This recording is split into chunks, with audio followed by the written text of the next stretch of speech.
Tapos pag na-realize pa nila, yung Tolentino, babalik din niya sa pagka-DDS, 10-2 na ako, Mark. Oh. Di ba? Hanggang 9-3 na ako, Mark. Mark, parehas na tayo. No? 3 sa alyansa, tapos yung iba pinag-aralan ko na.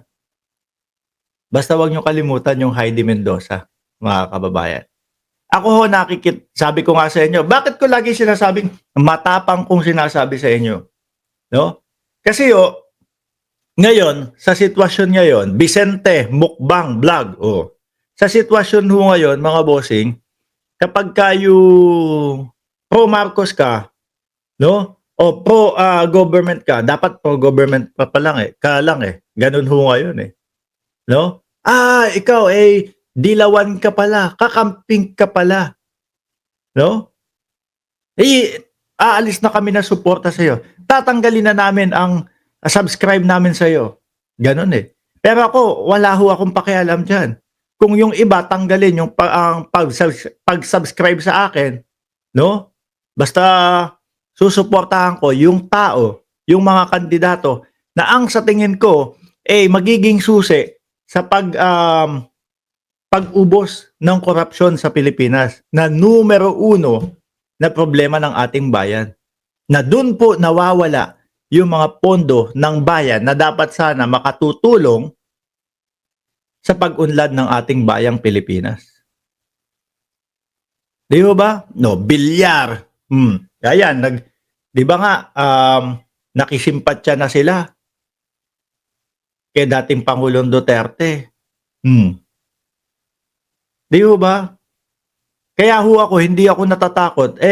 Heidi Mendoza, kakamping yan, Mark. Okay lang ho kung tanggalin nyo yung subscription nyo sa akin. Basta ang importante, yung sa tingin ko na tama ang gagawin sa Senado, yun yung sasabihin ko. Tuloy. Says I have to arrest him just to reasonable force. And I do believe that I used the reasonable force to ensure compliance, for him to step aside, for us to load the former president to the plane. Grabe, ang haba na nga nung oras eh.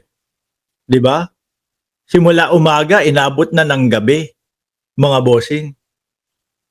Simula umaga hanggang umabot na ho ng gabi, mga kababayan. Hindi pa ba sapat na oras yun? Kaso, ang mali din ho, hindi ko alam kung mali ba o tama ba kung ano ang dahilan nila kung ba't hindi sila sumama. Pinapasama naman yung misis, ayaw sumama, wala daw siyang passport. Ang hirap paniwalaan nung walang passport kasi kagagaling lang ho sa Hong Kong, di ba? So, yun lang yung obstruction dahil nagsisigawan yung mag-asawa? He is preventing us from doing our job of loading the former president to the plane. Hinarang ba kayo? Yes, ma'am. Ano kaya ang sasagot pa ni Amy dito? Diretso, no? Sagot ni General Torre, yes ma'am, hinarang kami. Anong ginawa? Hindi Nakikita namin naman sa video makita eh. Ang Nakikita naman nakita sa ko video. lang, pinipilit niyo iposas, hindi magkasya yung posas. Yes, that's Kasi medyo malaking tao tsaka bilugan ho eh. No? Base po doon sa sinabi ni General Torre, makikita po sa video, no? Ibig sabihin, matapang siyang ipakita yung video na yon na meron talagang pagharang na nangyari. Kung wala, sasabihin na lang yan, ay hindi po nakuhanan, pero talagang hinaharang po kami niyan. No, kung gawa-gawa niya lang yan, hindi magsasabi niya, ma'am, may video po. Pinakita po sa video. Merong video nga may video ipinakita eh. Diba? Ang problema ni Senador Amy Marcos, sasabihin niya, ay hindi ko nakita eh. No, nakita ko na lang yung pinupusasan eh. Sabi ni Alan Channel, totoo po bang kinidnap ng ICC si Bato? si Bato nasa secret na lugar daw.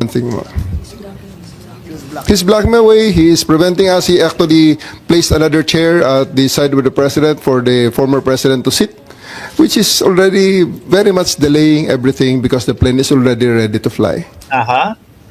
Ba't kayo masyadong nagmamadali? We are going. unang-una ma'am, ang reglementary period, mamalasin naman kami pag hindi namin ginawa ang trabaho Bakit? namin. Anong reglementary period? Anong period yun?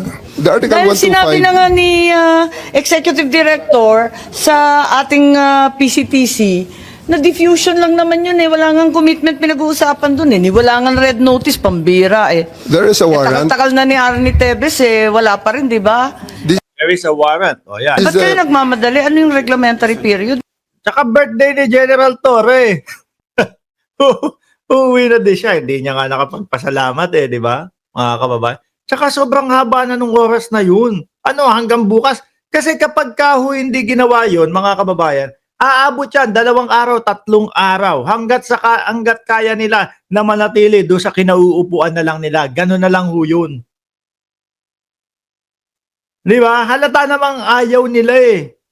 Pero doon pagdating na ho doon sa plane, mga kababayan, mga boss chipa mo, sir. Nung nasa eroplano na ang dating Pangulong Duterte, iba na yung sinabi. No? Doon po, sa lugar, sa Villamor Air Base, kitang-kita yung mga pagsagot nila at ayaw nilang sumama. Diba? Pero yung nasa eroplano na po, pahiro na po. Si dating Pangulong Duterte. Keso ang sinasabi o eto na mga kapulisan, hinarap ko na. No? Sabi ko nga sa inyo, pangako ko sa inyo, ako ang bahala sa inyo. Eto, hinaharap ko na ngayon. Diba? Pero kung sakali ho na magkakaroon ng pagkakataon ang dating Pangulong Duterte, mga bossing, na makaalpas, na makawala at hindi masama doon, gagawin niya yun. Hindi niya haharapin talaga yan. Wala na eh. Nandoon na siya eh. No? Kaya sinabi niya na lang, eto, hinaharap ko na. Magkaiba ho yung statement at nakikita natin habang nandoon sila sa Villamor at habang nung papunta na ng Dahig. No? Iba na kasi inisip niya siguro wala na. Diretso na talaga ako dyan. Mo. May I refer it to the SOJ, ma'am, if the SOJ wants to answer that. Hindi ba pwede kayo na muna? Mauna lang kayo, tapos sa si SOJ. Pwede? Okay, ma'am. Okay. My main processes during the time is that I have implemented a warrant, and it is therefore the person is already arrested by virtue of a legal warrant. And Article 125 comes into play of the revised penal code, which is entitled Delivery of Persons Legally Arrested to the Proper Judicial Authority. And I do believe at this point the judicial authority will be the ICC. Therefore, I have to abide with that Article 125 of the So revised penal inaamin code. mo warrantless arresto. Kasi yung Article 125 ng RPC does not apply kung may warrant. So inaamin mo walang warrant. At the many stages, ma'am, all the many other, Hindi, among make other up your laws. mind, General Torre. Warrantless arrest ba to o may warrant? Kasi ang liwanag Warrant nga! Di ba? naman ng Article 125 ng revised penal I do code. believe that I have a warrant at this time. I just don't want to be... Hindi walang reglementary period. Mamili ka. Kapag warrantless arrest, edi may period. Kapag may warrant, walang period. Just the same, ma'am, I have to deliver Hindi him to the pareho judicial yun, proper kapatid. authority. Oh.